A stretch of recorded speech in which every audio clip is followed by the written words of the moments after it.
Hello everybody, Artilisiana here. Link to my divining art in the description below and also for my Patreon if you'd like to do that. Warning, this video will contain pictures from Google and other places that is not mine, so please give respect to the owners of these pictures and copyrights. And also warning, it's going to contain my personal opinion, so if you don't like stuff like this, click away or else stay. Yeah, here we go, 3, 2, 1. So this video is going to be another theory or something I have been thinking about.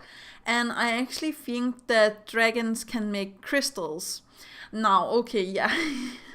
I know that sounds a little bit convoluted and then there shouldn't, be eating crystals, but okay, yeah. Let me just start with Spike. We all know Spike loves to eat the gemstones.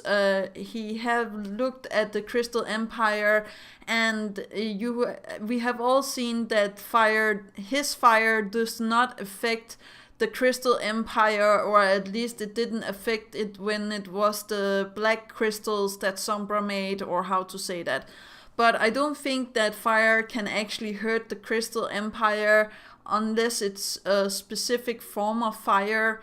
And we have seen that dragons all have, different kinds of fire. Most of them has the normal flame as we see, but there's dragons like Spike that have the blue flame or green flame when he's sending a letter to Celestia, and there's a white flame, I believe, with one of the dragons. Yeah, I'll show a picture of it here, and there's other fire that is shown in the show.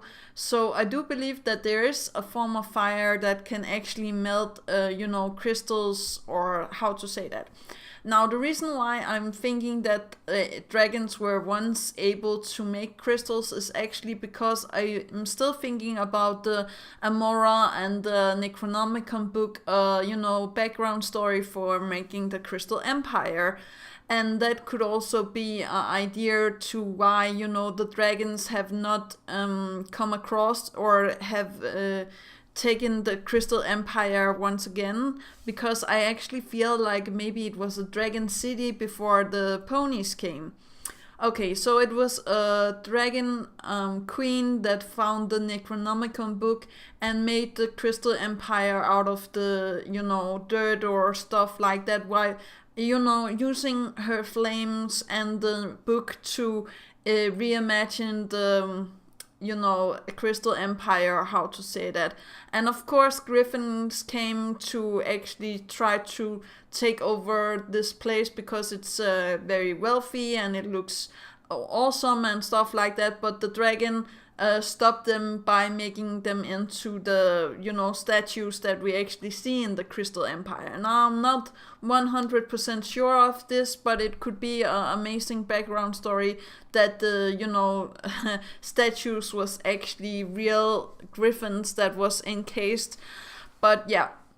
Okay, and then the ponies come. Amora comes with either the love poison or the Alicorn amulet, or it was Sombra, but never mind. I feel like it was Amora that comes and tried to steal or tried to make a deal with the dragons, with her having the ponies to live together side by side with the dragons. Maybe Amora is offering up her, leadership or her friendship with the other ponies, and the dragons is like, why should we do this, because we're not getting actually a lot out of this deal.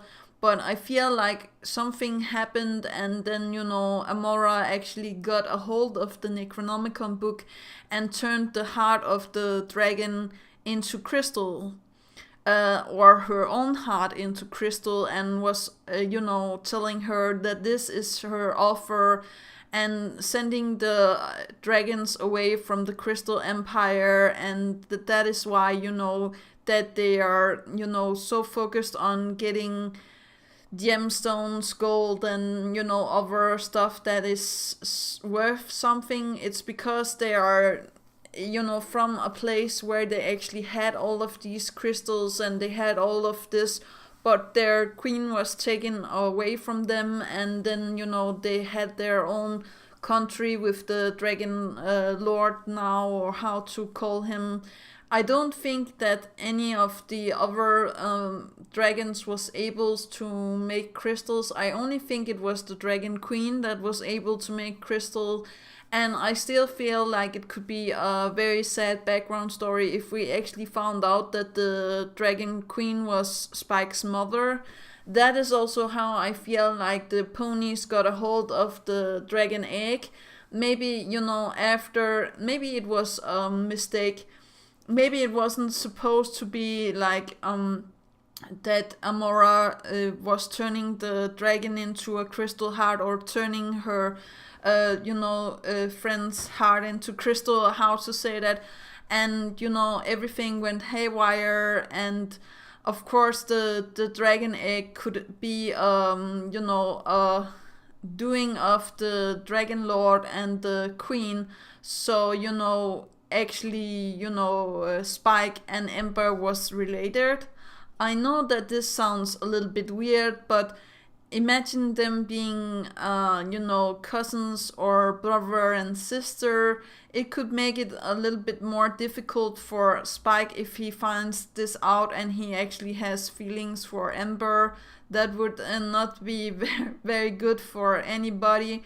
But I really do feel like we need an episode where Spike breaks free from the love thing with Rarity, and actually try to become a couple with Ember maybe, or try to find love. And of course Ember is up there.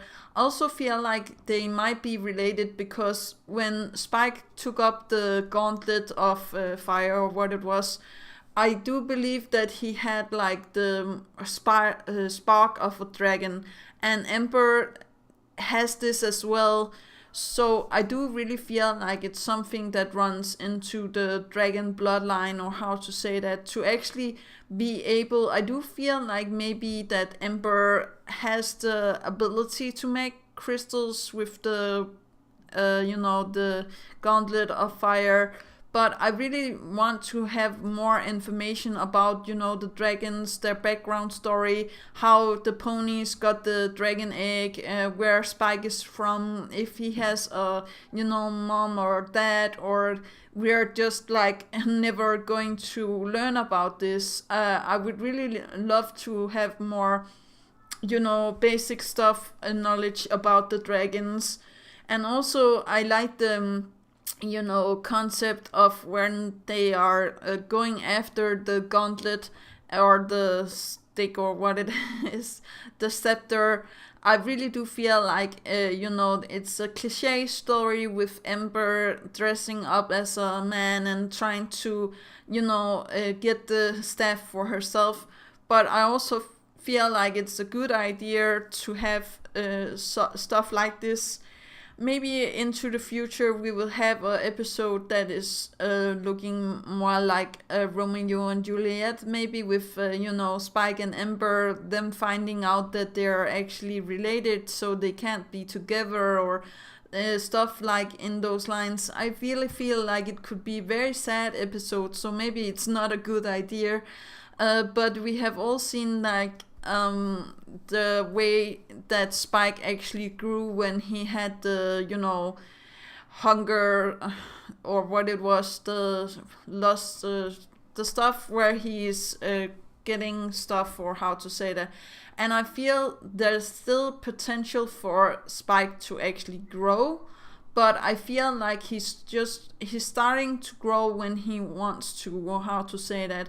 So when he finds out that Rarity doesn't want to have him as a boyfriend, or how to say that, and he probably will be with the dragons for some time, and then maybe we will actually see him grow up, and maybe finding his mother or father, or figuring out that he is actually related to Ember in some shape, way, or form. Or how that, they got the egg to the exams, so, Yeah, I don't know how to explain this, but I really do want to have more Spike background story now, so yeah. But that is actually all that I have to say for today. Do remember that inspiration is right around the corner. Do remember to take care of yourself and your loved ones. And that is actually all. Yeah, okay. Bye.